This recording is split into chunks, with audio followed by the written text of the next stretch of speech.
সবাইকে স্বাগতম। আপনি দেখছিলেন গ্লোবাল পয়েন্ট। যুক্তরাষ্ট্রের সঙ্গে সাম্প্রতিক রাজনৈতিক সম্পর্কের পরিবর্তনের প্রেক্ষাপটে ভেনেজুয়েলার জাতীয় নিরাপত্তা সংক্রান্ত একটি নতুন অবকাঠামো তৈরির অনুমোদন করেছেন প্রেসিডেন্ট নিকোলাস মাদুরো। আন্তর্জাতিক সংবাদ মাধ্যম জানাচ্ছে, নতুন এই জাতীয় প্রতিরক্ষা কাঠামোর লক্ষ্য হলো দেশের ভৌগোলিক সীমান্ত সুরক্ষা, অভ্যন্তরীণ প্রশাসনকে শক্তিশালী করা এবং সম্ভাব্য নিরাপত্তা ঝুঁকির ক্ষেত্রে বেসামরিক ও সামরিক বিভাগকে সমন্বিতভাবে কাজ করার সক্ষমতা বৃদ্ধি। সরকারিভাবে জানানো হয়েছে, এই কাঠামোতে বেসামরিক স্বেচ্ছাসেবী দল, স্থানীয় প্রশাসন এবং প্রতিরক্ষা বাহিনীকে একটি সমন্বিত নেটওয়ার্কে যুক্ত করা, যাতে দেশের ভেতরে কোনো অস্বাভাবিক ঘটনা বা প্রযুক্তিগত বিভ্রাট দেখা দিলে দ্রুত প্রতিক্রিয়া নেওয়া যায়।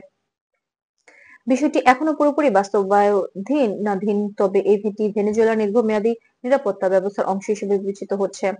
আপনার উপরোক্ত স্ক্রিপ্ট অনুযায়ী দেশটি সম্প্রতি একটি বৃহৎ সামরিক মহড়া আয়োজন করেছে। ভেনেজুয়েলা সরকারের তথ্য অনুসারে এই মহড়ায় নৌ বিমান এবং স্থলবাহিনী সদস্যরা অংশ নেন, যার সংখ্যা স্থানীয় গণমাধ্যমে 2 লাখের কাছাকাছি বলে উল্লেখ করা হয়েছে। আন্তর্জাতিক সংবাদ মাধ্যম যেমন রয়টার্স, এপি এবং আল জাজিরা তবে জানিয়েছে যে মহড়ার লক্ষ্য ছিল অভ্যন্তরীণ নিরাপত্তা প্রস্তুতি এবং দুর্যোগ মোকাবেলার সক্ষমতা যাচাই। এই মহড়াকে কোনো আন্তর্জাতিক সংঘাতের পূর্বাভাস হিসেবে দেখা হয়নি, বরং জাতীয় নিরাপত্তা সংক্রান্ত নিয়মিত মূল্যায়ন হিসেবে বিবেচনা করা হয়েছে। যুক্তরাষ্ট্র এই কার্যক্রমকে নিবিড়ভাবে পর্যবেক্ষণ করছে, এমন তথ্য বিভিন্ন সংবাদ সূত্রে প্রকাশ পেয়েছে। তবে মার্কিন প্রশাসন সরাসরি কোনো সামরিক প্রতিক্রিয়া ঘোষণা করেনি। তারা মূলত মানবাধিকার পরিস্থিতি, নির্বাচন সংক্রান্ত পদক্ষেপ এবং রাজনৈতিক পরিবেশের উপর জোর দিয়ে আসছে। ওয়াশিংটন জানিয়েছে, বিষয়টি তারা কূটনৈতিক আলোচনা ও আন্তর্জাতিক সংলাপের মাধ্যমে পর্যবেক্ষণে রাখবে।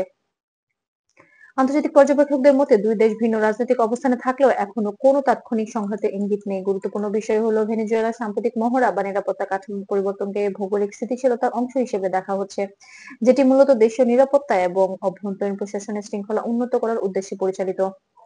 সারসংক্ষেপে বলা যায়, প্রেসিডেন্ট মাদুরো স্বাক্ষরিত নতুন প্রতিরক্ষা আইন এবং দেশের সামরিক মহড়া দুটি ভেনেজুয়েলার অভ্যন্তরীণ প্রস্তুতি এবং জাতীয় পর্যায়ে সমন্বিত নিরাপত্তা ব্যবস্থাকে শক্তিশালী করার অংশ। যুক্তরাষ্ট্র এই প্রক্রিয়া নজরে রাখছে, তবে কোনো তাৎক্ষণিক সংঘাতের সম্ভাবনা আন্তর্জাতিকভাবে নিশ্চিত হয়নি। ভবিষ্যতের রাজনৈতিক আলোচনা, আঞ্চলিক পরিস্থিতি এবং বৈশ্বিক প্রতিক্রিয়ার উপর নির্ভর করবে দুই পক্ষের অবস্থান কিভাবে পরিবর্তিত হবে। আপনি দেখছেন গ্লোবাল পয়েন্ট, বিশ্বের গুরুত্বপূর্ণ ঘটনাগুলো নিরপেক্ষ ও বিশ্লেষণধর্মী প্রতিবেদন। যুক্ত থাকুন গ্লোবাল পয়েন্টের সঙ্গে এবং সর্বশেষ আন্তর্জাতিক আপডেট পেতে সাবস্ক্রাইব করতে ভুলবেন না।